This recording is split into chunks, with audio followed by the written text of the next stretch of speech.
Inspigo. Inspiration on the go.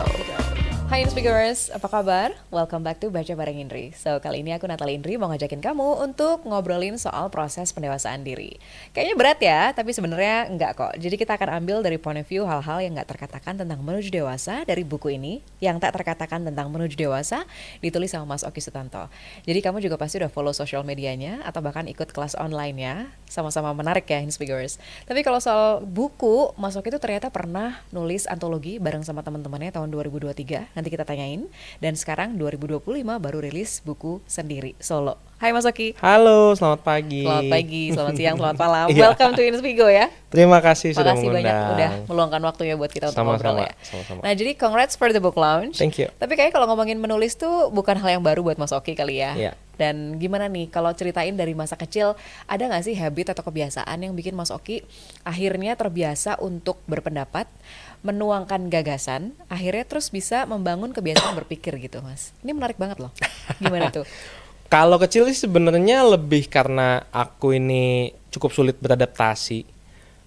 Karena beberapa kali pindah-pindah. Oke. Pindah-pindah kota. Pertama di Jakarta, lalu pindah ke Tangerang, lalu balik lagi pada akhirnya ke Jakarta di tahun 97 ya kalau nggak salah. Jadi aku TK, SD, SMP, SMA itu nggak pernah di sekolah yang sama. Oke. Selalu pindah lagi ke sekolah baru, mulai lagi berteman dengan teman-teman baru, adaptasi lagi. Jadi kadang aku merasa kesulitan menemukan teman baru, sehingga teman terbaik dan kenyamanan bisa aku dapatkan dari membaca buku. I see. Itu dari baca apapun itu, majalah Bobo, Iya. majalah Femina, Aduh. majalah Kangen Hai ya. Kawanku, whatever it Iya. is yang Semua dibaca. yang bisa aku dapetin di sekitarku aja Iya. gitu ya, sampai ke baca komik, ke baca novel, baca buku gitu. Jadi awalnya dari suka membaca. Kalau menulis mungkin mulai SMP SMA kali ya, tulisan-tulisan yang ringan kayak puisi atau cerpen atau ya tulisan diary nggak jelas Iya. gitulah. Yang ada gemboknya bukan? Kalau cowok enggak ya? Enggak, Kalau enggak. cewek kan yang ada gemboknya. Kayak waktu di zaman Friendster Iya. itu nulis di bulletin board yang kayak gitu-gitu tuh. Wow, oke. Ya, mungkin banyak yang gak relate dengan Friendster. Udah ketahuan umur kita ya. Tapi dari situ sih mulainya. Oke. Nah, lebih intens menulis memang sejak kuliah. Kuliah. Bikin blog, banyak menulis di sana karena banyak terpapar juga dengan karya-karya Suhoki, Iya. Gunawan Muhammad, Pramudia Catatan Anantatur. Ya betul, catatan pinggir aku suka banget. Dan dari situ akhirnya lebih intens menulis, mulai kirim-kirim tulisan ke Oke. media di kampus, kirim ke harian Kompas, kirim ke majalah dan lain sebagainya. Dan dari sana sih akhirnya kebawa sampai sekarang. Sampai sekarang. Sebenarnya ketika mulai lulus kuliah agak slow down nulisnya karena kan sibuk dengan pekerjaan, dengan Iya. bisnis gitu ya. Pada saat pandemi kayak orang bego tuh. Iya. Ini ngapain nih gua pandemi? Pagi udah keliling komplek jalan, sore udah keliling komplek lagi. Ngapain ya? Karena kan usaha harus tutup ya waktu Iya, itu iya. PSBB dan lain sebagainya. Akhirnya mikir kenapa nggak nulis aja? Kenapa nggak oke. balik nulis lagi aja?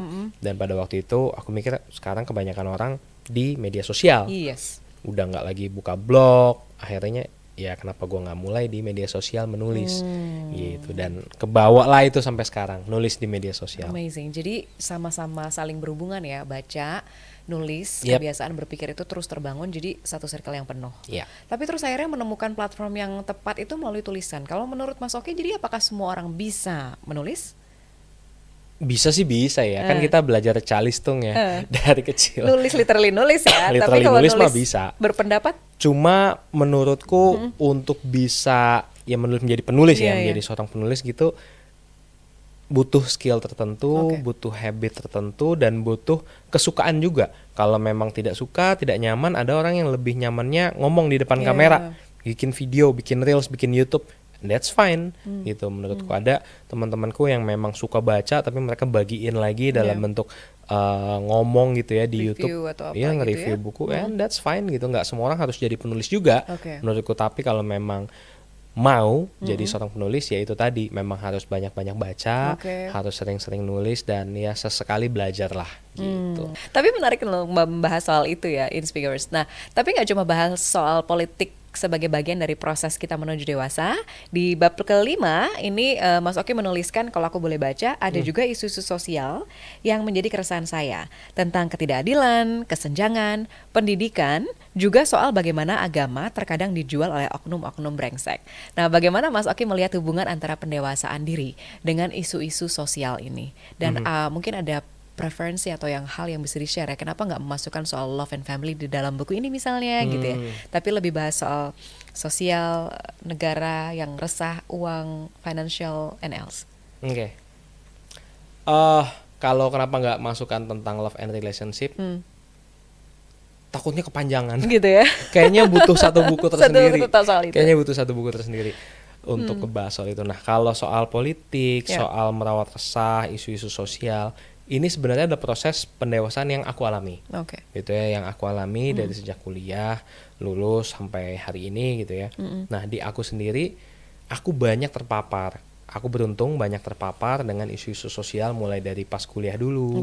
Banyak diajarkan, terekspos dengan isu anak jalanan, dengan pengguna narkoba, dengan korban penggusuran, lain-lain. Sehingga aku mulai melihat banyak hal ini nggak cuma masalah individu, tapi juga masalah yang sistemik, masalah yang struktural. Jadi kita nggak bisa ketika ada masalah cuma langsung nyalain orangnya aja. Jangan-jangan ada yang isu sosial, isu struktural yang harus dibenahi terlebih dahulu. Sebenarnya itu makanya terbiasa untuk melihat sebuah isu dari kacamata perspektif yang lebih luas. Itu aku dibiasakan dari saat kuliah dan akhirnya terbawa setelah lulus ketika ada kasus tertentu, coba dianalisa dari perspektif psikologi sosial, dari perspektif sosialnya. Ini cuma masalah oknumnya atau jangan-jangan ada masalah psikologi sosialnya nih, ada masalah sistemiknya. Nah, mungkin Inspigors ada yang pengen jadi penulis juga gitu ya. Dalam penyusunan tulisan dalam buku ini perlu dipoles lagi tadi, berapa lama sih keseluruhan proses produksinya gitu ya? Kayak gimana tuh? Aku pertama kali kirim naskahnya itu Oktober 2023. Jadi kalau kirim naskah buat Inspigors yang pengen jadi penulis gitu ya, seluruh naskahnya dikirimin? Atau partly aja? Bisa ngasih teasernya dulu, bisa seluruh naskahnya. Baik. Itu Opsi beda-beda lah ya. Yang pertama yang pasti harus nulis dulu, ya kan, kalau mau nerbitin buku. Sama kayak investasi tadi ya. Betul, punya duitnya dulu. Yoi. Jadi menulis dulu, gitu ya. Nah, setelah menulis, kita mulai cari penerbit-penerbit, kita riset dulu lah. Mana sih penerbit yang kira-kira cocok nih untuk tulisan kita. Itu yang juga aku lakukan tuh di awal. Jadi aku ke toko buku, aku cari buku-buku yang ini kayaknya vibes-nya mirip-mirip nih. Penerbitnya siapa sih? Yang ini juga mirip-mirip nih vibes-nya. Nih, siapa sih? Jadi kerucutkan 4-5 penerbit. Nah, mulailah cari kontak penerbitnya. Cari tahu gimana sih cara mau ngirim naskah sini. Ada yang bisa langsung email, ada yang pakai sistem online submission di websitenya, ada yang ngasih kontak editornya, bisa nanya-nanya langsung lah editornya. Nah, teman-teman mulailah ke situ dulu. Jadi situ ya. Sama paralel membangun personal branding diri sendiri kayaknya, Mas Itu bisa membantu. Itu harus dilakukan. Kalau di era sekarang gitu ya. Era sekarang itu sangat membantu. Sangat membantu. Jadi ini yang ngirim siapa? Nanti kan akan pasti dilihat gitu ya profilnya kayak gimana. Tapi bukan untuk mengecilkan bahwa yang nggak punya followers, yang nggak punya personal branding itu nggak bisa menerbitkan ya. Itu tetap bisa, ini jadi poin plus aja. Tapi kalau emang tulisanmu sudah sekuat itu, udah ada potensi seunik itu, menurutku sih penerbit akan tetap say yes, meskipun mungkin di Instagram followersnya sedikit, di TikTok nggak terlalu ramai. Jadi itu hanya salah satu faktor penambah nilai plus ya. Betul. Tapi konten is king gitu ya, Mas Oki. Nah, katanya Mas Oki tuh SMP juga suka nulis puisi gitu ya. Benar ya sih? Jadi nextnya pengen explore kayak gimana lagi nih gitu bentuk tulisannya. Inspigo, inspiration on the go.